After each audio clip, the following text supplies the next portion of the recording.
Hello friends, good morning. Welcome to one day exam target. आप सभी का स्वागत है आपके अपने चैनल वनडे एग्जाम टारगेट पर। फ्रेंड्स, यहाँ पर हम देखेंगे करंट अफेयर के बहुत ही ज़्यादा इंपॉर्टेंट क्वेश्चन।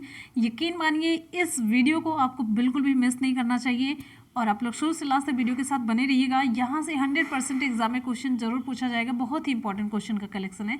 ऐसा ही जबकि हम 2-3 वीडियो में भी ऐसा कह देते हैं, इसके पीछे रीज़न होता है कि बहुत इंपॉर्टेंट क्वेश्चन का कलेक्शन होता है, मतलब सेलेक्टेड, वहाँ से आने के चांसेस 100% होते हैं। तो ये वीडियो भी उसी कैटेगरी में है। सारे इंपॉर्टेंट क्वेश्चन का कलेक्शन हमने लिया है जिसके आने के 100% चांसेस है। एक होता है सिलेक्शन का आधार, तो मैंने सेलेक्ट करके लिया है, तो आप सभी समझ सकते हैं कि बहुत इंपॉर्टेंट है। ज़रूर देखने को एग्ज़ाम में मिल सकता है यहाँ से क्वेश्चन। एक बार जल्दी से इस वीडियो की लिंक को अपने दोस्तों में शेयर कर दीजिए, क्योंकि नोटिफिकेशन की बहुत दिक्कत है। नेटवर्क मेरा साथ नहीं देता और अगर आप लोग भी नहीं साथ देंगे तो फिर तो कुछ नहीं होने वाला। क्लास को स्टार्ट करते हैं आपकी लाइक के बटन प्रेस करने की प्रक्रिया से। तो जल्दी से वीडियो को लाइक करिए। क्वेश्चन है, हाल ही में केंद्र सरकार ने गृह सचिव अजय कुमार भल्ला का कार्यकाल कब तक के लिए बढ़ाया। कार्यकाल बढ़ाने का मतलब है कि इतने समय तक ये इस पद पर रहेंगे और आपको इनका पद अलग से याद करने की ज़रूरत नहीं पड़ेगी तब तक जब तक ये इस पद पर रहेंगे। तो ऑप्शन यहाँ पर आपका ए सही हो जाता है। 2021 तक, ज़्यादा नहीं, 21 तक ही। तो मंत्रिमंडल की नियुक्ति समिति होती है, वही कार्यकाल बढ़ाती है, नियुक्त करती है। तो मंत्रिमंडल की नियुक्ति समिति ने गृह सचिव अजय कुमार भल्ला के कार्यकाल को 22 अगस्त 2021 तक बढ़ाने की मंजूरी दे दी है। ये एक आईएएस अधिकारी हैं 1984 बैच के, असम मेघालय कैडर के। इनको अगस्त 2019 में गृह सचिव के रूप में नियुक्त किया गया था। 30 नवंबर 2020 को उनका कार्यकाल पूरा होने वाला था, लेकिन इनके कार्यकाल को और बढ़ा दिया गया 22 अगस्त 2021 तक के लिए। आते हैं हम अगले क्वेश्चन पर, जो कि बहुत ही इंपॉर्टेंट क्वेश्चन है। क्वेश्चन है, हाल ही में विश्व सांख्यिकी दिवस कब मनाया गया। विश्व सांख्यिकी दिवस की यहाँ पर बात हो रही है। वर्ल्ड स्टैटिस्टिक डे, वर्ल्ड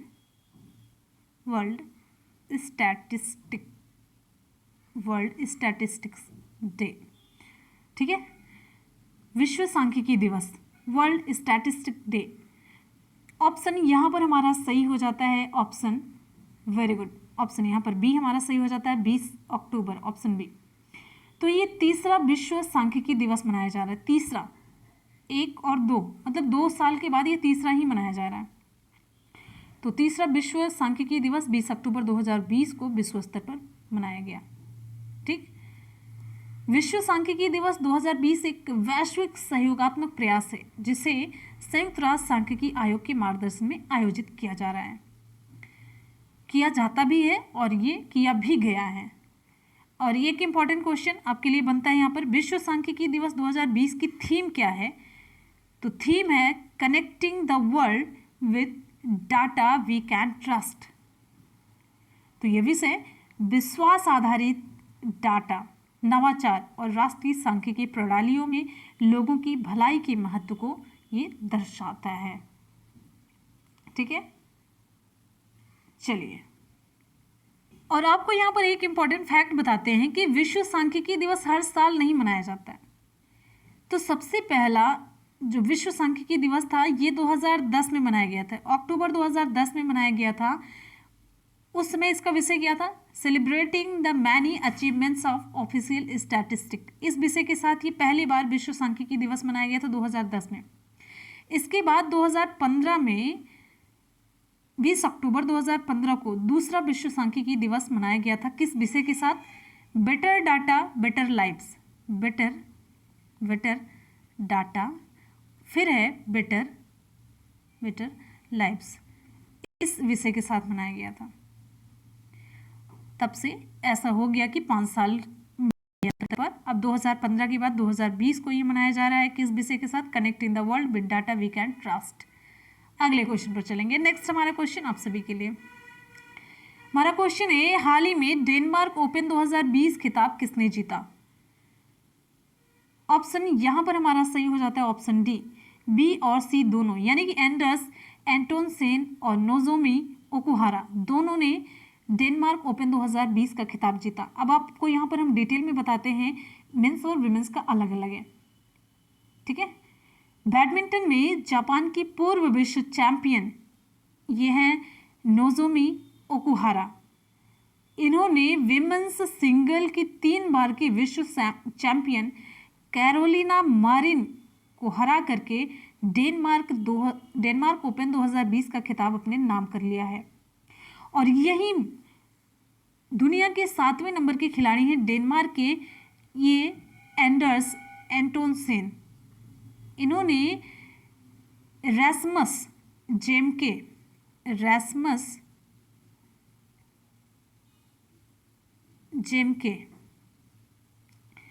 को हरा करके मेंस सिंगल के फाइनल में ये खिताब अपने नाम कर लिया है। ठीक है, यहाँ पर आप देखिए ये नोजोमी ओकुहारा, ये विमेंस सिंगल की विजेता, डेनमार्क ओपन 2020 की विमेंस सिंगल की विजेता ये है नोजोमी ओकुहारा, और एंडर्स एंटोनसेन ये मेंस सिंगल के फाइनल में पहुंचे हैं। यानी कि डेनमार्क ओपन 2020 का खिताब इन दोनों ने जीता है, मेंस और विमेंस दोनों मैंने आपको बताया। ठीक है, विमेंस सिंगल में नोजोमी ओकुहारा, ये देखिए ये कहाँ की है, ये भी इंपॉर्टेंट है, ये जापान की हैं। और मेंस सिंगल में एंडर्स एंटोनसेन ये है डेनमार्क के। ठीक है, चलिए, और आपको यहाँ पर अच्छा मेंस सिंगल हो गया, विमेंस सिंगल हो गया। अब मेंस डबल का भी बता देते हैं। मेंस डबल में है मार्कस एलिस हैं। मेंस डबल में मार्कस एलिस और चेरिस लैंग्रिड हैं जो कि इंग्लैंड के हैं। विमेंस डबल में है यूकी फुकुशिमा हैं और सायाका हिरोटा हैं जो कि जापान की हैं। अगले क्वेश्चन पर आ जाते हैं। नेक्स्ट है अगला, तो सुपर इंपॉर्टेंट क्वेश्चन है। हाल ही में पहली बार प्रदान किया गया ISA सौर पुरस्कार कितनी श्रेणियों में दिया गया है? पहली बार ये पुरस्कार प्रदान किया गया है ISA का, इंटरनेशनल सोलर अलायंस, तो अंतर्राष्ट्रीय सौर संगठन। ऑप्शन यहाँ पर हमारा सी सही हो जाता है, ऑप्शन सी 3 श्रेणियों में दिया गया। ठीक है, इंटरनेशनल सोलर अलायंस का ये जो पुरस्कार है 3 श्रेणियों में दिया गया। तो अंतर्राष्ट्रीय सौर संगठन इंटरनेशनल सोलर अलायंस की 3री बैठक के दौरान ये जो पुरस्कार है इसे घोषित किया गया और पुरस्कारों से लोगों को सम्मानित किया गया। ये पुरस्कार 3 श्रेणियों में प्रदान किए गए। तीनों श्रेणियां हम आपको बताते हैं, डिटेल में आप लोग ध्यान से सुनते चलिएगा। पहली श्रेणी है विश्वेश्वरैया पुरस्कार। ये पुरस्कार 3 श्रेणियों में प्रदान किए गए। पहला है विश्वेश्वरैया पुरस्कार, दूसरा है कल्पना चावला पुरस्कार, तीसरा है दिवाकर पुरस्कार। तो विश्वेश्वरैया पुरस्कार, ये पुरस्कार ISA के 4 क्षेत्रों में से प्रत्येक में अधिकतम सौर क्षमता का इस्तेमाल करने वाले देशों को प्रदान किया जाता है। कल्पना चावला पुरस्कार, यह पुरस्कार सौर ऊर्जा के क्षेत्र में काम करने वाले वैज्ञानिकों और इंजीनियरों को उनके उत्कृष्ट योगदान के लिए प्रदान किया जाता है। देखिए कल्पना चावला क्या थी, अंतरिक्ष में गई थी, तो आप ये समझ सकते हैं कि अंतरिक्ष मतलब वैज्ञानिक और इंजीनियर, ऐसे जोड़ सकते हैं। दिवाकर पुरस्कार, यह पुरस्कार उन संगठनों और संस्थानों को दिया जाता है जो दिव्यांग लोगों के हितों के लिए काम करते हैं और जिन्होंने मेजबान देश में सौर ऊर्जा के उपयोग को काफ़ी अधिक बढ़ाया है। इतनी तीनों कैटेगरी मैंने आपको डिटेल में बताई। अब फिर यहाँ पर आएंगे पुरस्कार के विजेताओं के बारे में जानेंगे। तो पुरस्कार के विजेता जो हैं यहाँ पर मैंने आपको बताने के लिए लिखा भी है, टाइप भी किया है। तो पुरस्कार के विजेता जैसे विश्वेश्वरैया पुरस्कार जो ये श्रेणी है उसमें कौन जीता है, तो एशिया प्रशांत क्षेत्र के लिए जापान को और यूरोप एवं अन्य क्षेत्रों के लिए नीदरलैंड को दिया गया, जापान और नीदरलैंड को। कल्पना चावला पुरस्कार ये IIT दिल्ली, ये तो भारत में है, तो IIT दिल्ली के डॉक्टर भीम सिंह और Dubai electricity and water authority जो संयुक्त अरब अमीरात हैं उसके डॉक्टर आयशा अल नौमी को दिया गया। ठीक है, अब अगला यहाँ श्रेणी है जो दिवाकर पुरस्कार। तो दिवाकर पुरस्कार में अर्पण संस्थान हरियाणा को, आपको बताया गया ना, मैंने बताया ये पुरस्कार उन संगठनों और संस्थानों को दिया जाता है। जो दिवाकर पुरस्कार होगा हमेशा संगठन या संस्थान को दिया जाएगा जो दिव्यांग लोगों के हितों के लिए काम करते हैं। ठीक है, और आरुषि सोसाइटी को दिया गया। तो ये तीनों आप लोग स्क्रीनशॉट ले लीजिएगा, डिटेल में मैंने यहाँ पर आपको बता दिया। आते हैं कुछ और इम्पोर्टेंट फैक्ट की तरफ। जिसमें हम जानेंगे इंटरनेशनल सोलर अलायंस का जो मुख्यालय स्थान है वो कहाँ पर है, हरियाणा के गुरुग्राम में है। कहाँ पर है, हरियाणा के गुरुग्राम में है। और ये क्वेश्चन इंपॉर्टेंट होता है क्योंकि ये पहली बार पुरस्कार दिया जा रहा है, पहली पहल है।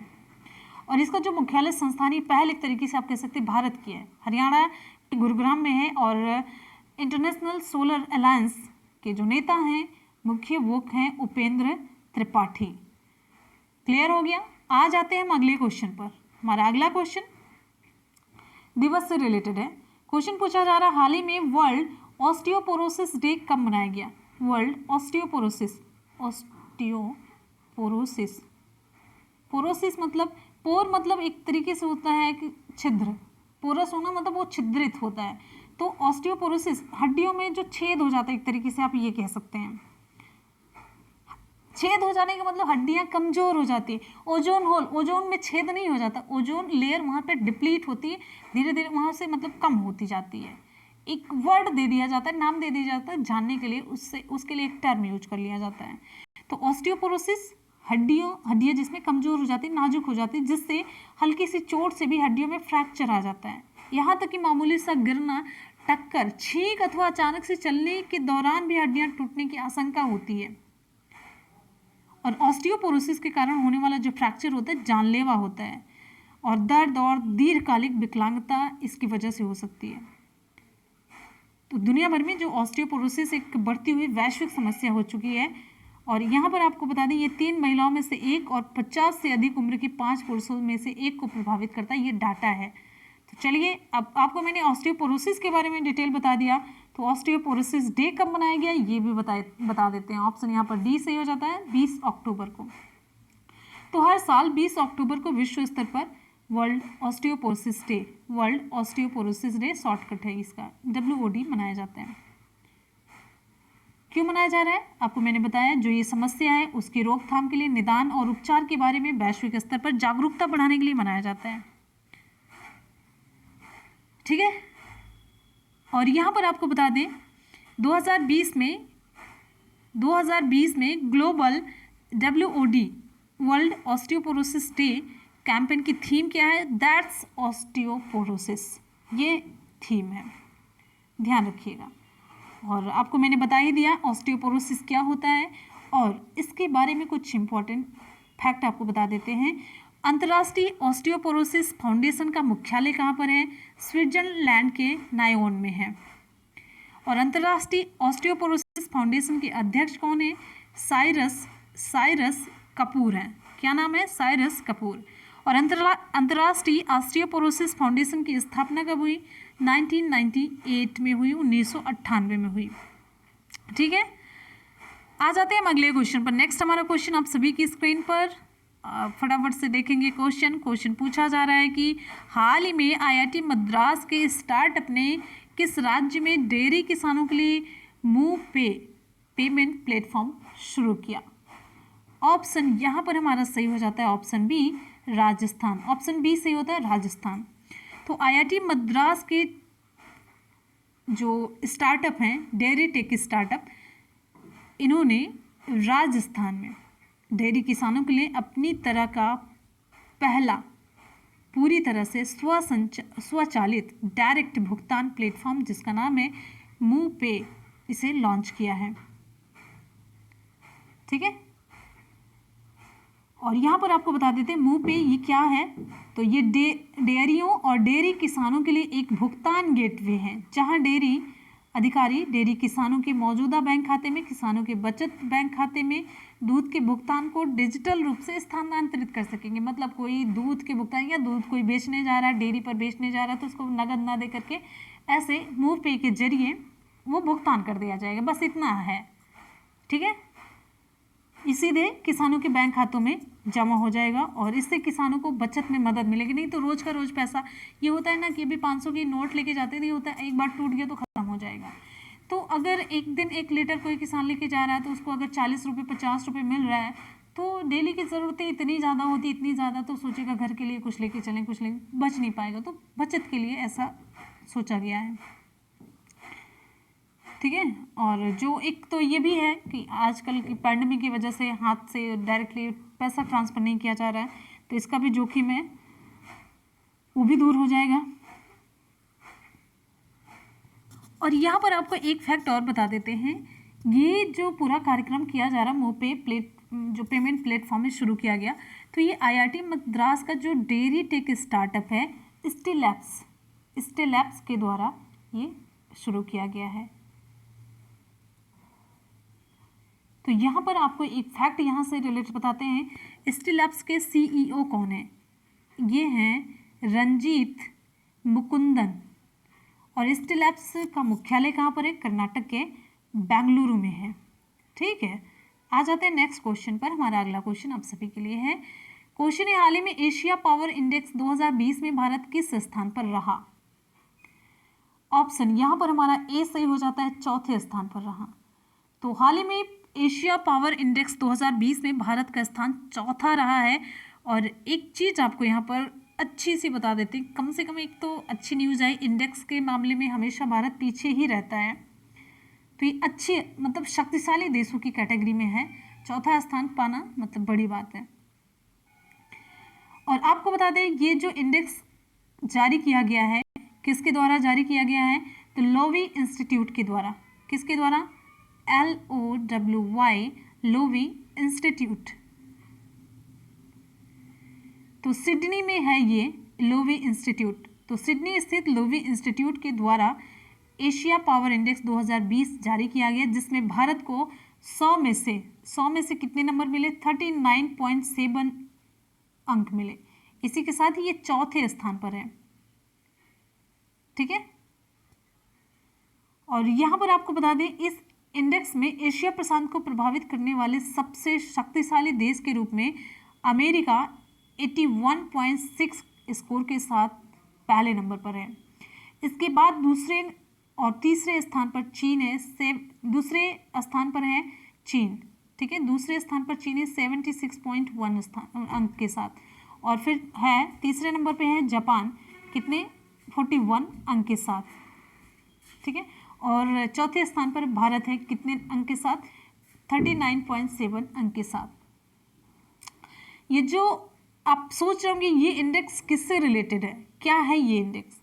तो ये वार्षिक एशिया, ये जो पावर इंडेक्स है, एक विश्लेषणात्मक साधन है जो एशिया में प्रमुख शक्ति रखने वाले देशों को उनके पास क्या है और वे क्या करते हैं, यानी कि संसाधन और प्रभाव, संसाधन कितना है और उसका प्रभाव कितना है, क्या करते हैं, इसके आधार पर ये रैंक प्रदान करता है। तो पहले नंबर पर है देखिए अमेरिका, दूसरे नंबर पर चीन कितने पॉइंट के साथ में है, और फिर उसके बाद है जापान, और चौथे नंबर पर है भारत।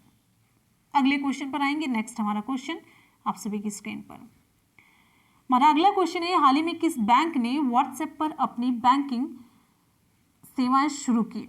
व्हाट्सएप पर अपनी बैंकिंग सेवाएं किस बैंक ने शुरू की हैं? ऑप्शन यहाँ पर हमारा सही हो जाता है, option A IDBI bank. IDBI bank ने व्हाट्सएप पर अपनी बैंकिंग सेवाओं को शुरू करने की घोषणा की। तो बैंक के द्वारा बताया गया कि व्हाट्सएप बैंकिंग सेवा एक समर्पित व्हाट्सएप वेरीफाइड नंबर के माध्यम से मुहैया कराई जाएगी, जो एंड टू एंड इंक्रिप्शन सुनिश्चित करेगी।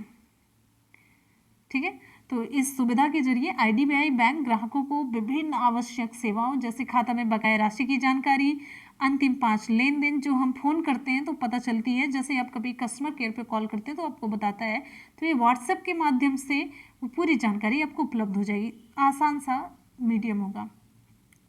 तो ग्राहक जो जैसे भी और उनके जितने ऑफर आते रहेंगे वो आप मैसेज करते रहेंगे, एक तरह से बवाली है ये भी कि बार बार इसका भी नोटिफिकेशन आता रहेगा। तो पूरा चेकबुक के लिए रिक्वेस्ट और ईमेल स्टेटमेंट, ब्याज दरों के साथ आसपास की जो IDBI बैंक शाखाओं, ATM की जानकारी, ये सारी चीज़ें, अंतिम 5 लेन देन है और जितना भी आपको चाहिए वो सारी जानकारी उस पर आपको मिलती रहेगी। कुछ इंपॉर्टेंट फैक्ट IDBI बैंक के बारे में। तो IDBI बैंक का मुख्यालय कहाँ पर है? महाराष्ट्र के मुंबई में है। और IDBI बैंक के CEO कौन है? ये हैं राकेश शर्मा। ठीक, तो फ्रेंड्स यहाँ पर आज की क्लास हो जाती है कंप्लीट। इंपॉर्टेंट क्वेश्चन का कलेक्शन था कि नहीं, आप लोग सच में बताइएगा। और अगर वीडियो पसंद आए तो वीडियो को लाइक और दोस्तों में शेयर करना बिल्कुल भी ना भूलिए। चलिए एक बार जल्दी से कर लेते हैं सुपरफास्ट रिविजन। क्वेश्चन है, हाल ही में केंद्र सरकार ने गृह सचिव अजय कुमार भल्ला का कार्यकाल कब तक के लिए बढ़ाया? तो विकल्प यहाँ पर हमारा ए सही हो जाता है 2021 तक के लिए। अगला हमारा क्वेश्चन है, हाल ही में विश्व सांख्यिकी दिवस कब मनाया गया? विकल्प यहाँ पर हमारा सही हो जाता है ऑप्शन बी 20 अक्टूबर को। और सबसे इंपॉर्टेंट इस बार की जो थीम है, connecting the world with data we can trust. अगला क्वेश्चन हमारा है, हाल ही में डेनमार्क ओपन 2020 खिताब किसने जीता? तो विकल्प यहाँ पर हमारा डी सही हो जाता है, बी और सी ऑप्शन दोनों, यानी कि एंडर्स एंटोनसेन और नोजोमी ओकुहारा। अगला क्वेश्चन हमारा है, मेंस सिंगल और विमेंस सिंगल दोनों आपको बताया मैंने। क्वेश्चन हाल ही में पहली बार प्रदान किया गया ISA सौर पुरस्कार कितनी श्रेणियों में दिया गया? तो विकल्प यहाँ पर हमारा सी सही हो जाता है, 3 श्रेणियों में ये दिया गया। और पुरस्कार के विजेताओं की लिस्ट मैंने आपको यहाँ पर बता दी है, डिटेल में आप देख सकते हैं। विश्वेश्वरैया पुरस्कार, कल्पना चावला पुरस्कार और दिवाकर पुरस्कार। अगला क्वेश्चन है, हाल ही में वर्ल्ड ऑस्टियोपोरोसिस डे कब मनाया गया? विकल्प यहाँ पर हमारा डी सही हो जाता है, 20 अक्टूबर को। अगला क्वेश्चन है, हाल ही में IIT मद्रास के स्टार्टअप ने किस राज्य में डेयरी किसानों के लिए मुंह पे पेमेंट प्लेटफॉर्म शुरू किया गया? तो स्टील एप्स के द्वारा ये शुरू किया गया। ऑप्शन यहाँ पर बी सही हो जाता है, राजस्थान में। ठीक है, अगले क्वेश्चन पर आएंगे। क्वेश्चन है, हाल ही में एशिया पावर इंडेक्स 2020 में भारत किस स्थान पर रहा? ऑप्शन यहाँ पर हमारा ए सही हो जाता है, 39.7 अंक के साथ ये चौथे स्थान पर रहा। और अमेरिका की अगर हम बात करते हैं तो 81.6 अंक के साथ ये पहले स्थान पर रहा। हमारा अगला क्वेश्चन है, हाल ही में किस बैंक ने व्हाट्सएप पर अपनी बैंकिंग सेवाएं शुरू की? ऑप्शन ए सही हो जाता है, IDBI बैंक ने। ठीक है, तो फ्रेंड्स यहाँ पर आज के करंट अफेयर के क्वेश्चन हो जाते हैं कंप्लीट। कर लेते हैं कल के क्वेश्चन का सुपरफास्ट रिवीजन। कल का हमारा क्वेश्चन है, हाल ही में ग्लोबल हंगर इंडेक्स 2020 में भारत को कौन सा स्थान प्राप्त हुआ? इंपॉर्टेंट क्वेश्चन है ये। ऑप्शन ए सही हो जाता है, 94वां स्थान, ऑप्शन ए। अगला क्वेश्चन है, हाल ही में दूसरी बार न्यूजीलैंड की प्रधानमंत्री कौन बनी है? विकल्प यहाँ पर हमारा बी सही हो जाता है, जैकिंडा अर्दर्न। नेक्स्ट हमारा क्वेश्चन है, हाल ही में DDCA के अध्यक्ष कौन चुने गए? ऑप्शन सी सही हो जाता है, रोहन जेटली। अरुण जेटली के सुपुत्र हैं। अगले क्वेश्चन पर चलेंगे। नेक्स्ट है, हाल ही में wild life photographer of the year award किसको मिला? तो विकल्प यहाँ पर हमारा डी सही हो जाता है, ऐश्वर्या श्रीधर को। नेक्स्ट है, हाल ही में किस देश ने परमाणु सक्षम पृथ्वी 2 मिसाइल का सफलतापूर्वक परीक्षण किया? ऑप्शन यहाँ पर हमारा सही हो जाता है, ऑप्शन सी भारत। पृथ्वी, आकाश, ये सभी नाम भारत के ही होते हैं। नेक्स्ट क्वेश्चन पर आएंगे, हाल ही में IBA के नए अध्यक्ष कौन बने हैं? ऑप्शन डी सही हो जाता है, राजकिरण। क्वेश्चन है, हाल ही में भारत श्रीलंका समुद्री अभ्यास लाइनक्स 20 का 8वां संस्करण किस देश में आरंभ हुआ? ऑप्शन बी सही हो जाता है, श्रीलंका। हमारा अगला क्वेश्चन आप सभी की स्क्रीन पर अब नहीं आ रहा है, अब आएगा आज का सवाल। आज के सवाल में हमारा पहला सवाल है, हाल ही में एशिया पावर इंडेक्स 2020 में भारत किस स्थान पर रहा? चौथे, पहले, दूसरे या 20वें स्थान पर? जल्दी से आपको कमेंट सेक्शन में बताना। ये था आज का पहला सवाल। दूसरे सवाल पर आते हैं, हाल ही में पहली बार दिया गया ISA सौर पुरस्कार कितनी श्रेणियों में दिया गया आपको बताना है। और डिटेल में आपको बताना है श्रेणियों में जो पुरस्कार किसको किसको मिला, डिटेल में आप कमेंट सेक्शन में लिखेंगे। लिखने से सारी चीज़ें तैयार हो जाती हैं। हमारा तीसरा क्वेश्चन है, हाल ही में डेनमार्क ओपन 2020 खिताब किसने जीता? तो आप लोग जल्दी से इसे भी कमेंट सेक्शन में बताएंगे। और यहाँ पर इस क्वेश्चन के साथ ही क्लास आज की हो जाती है कंप्लीट। आपको कैसी लगी ज़रूर बताइएगा। अपना फीडबैक, प्रीसियस फीडबैक आपका होता है मेरे लिए, ज़रूर दीजिएगा। और इसी के साथ ही मिलते हैं फिर नेक्स्ट वीडियो में। और ध्यान रखिएगा, मॉर्निंग 6 बजे करंट अफेयर और दोपहर के 3 बजे आपकी GS की क्लास चलती है। और आपका एक न्यू चैनल है मुनमुन ब्लॉग्स, जिसके लिंक हम आपको नीचे डिस्क्रिप्शन बॉक्स में दे देंगे। चैनल पे चले आइएगा, आपको अच्छा लगेगा। तो मिलते हैं फिर। आप लोग पढ़ते रहिए, मेहनत करते रहिए, सफलता जरूर मिलेगी। इसी के साथ ही मिलेंगे फिर नेक्स्ट वीडियो में। तब तक के लिए good bye and take care. Thank you so much, love you all, bye bye and take care.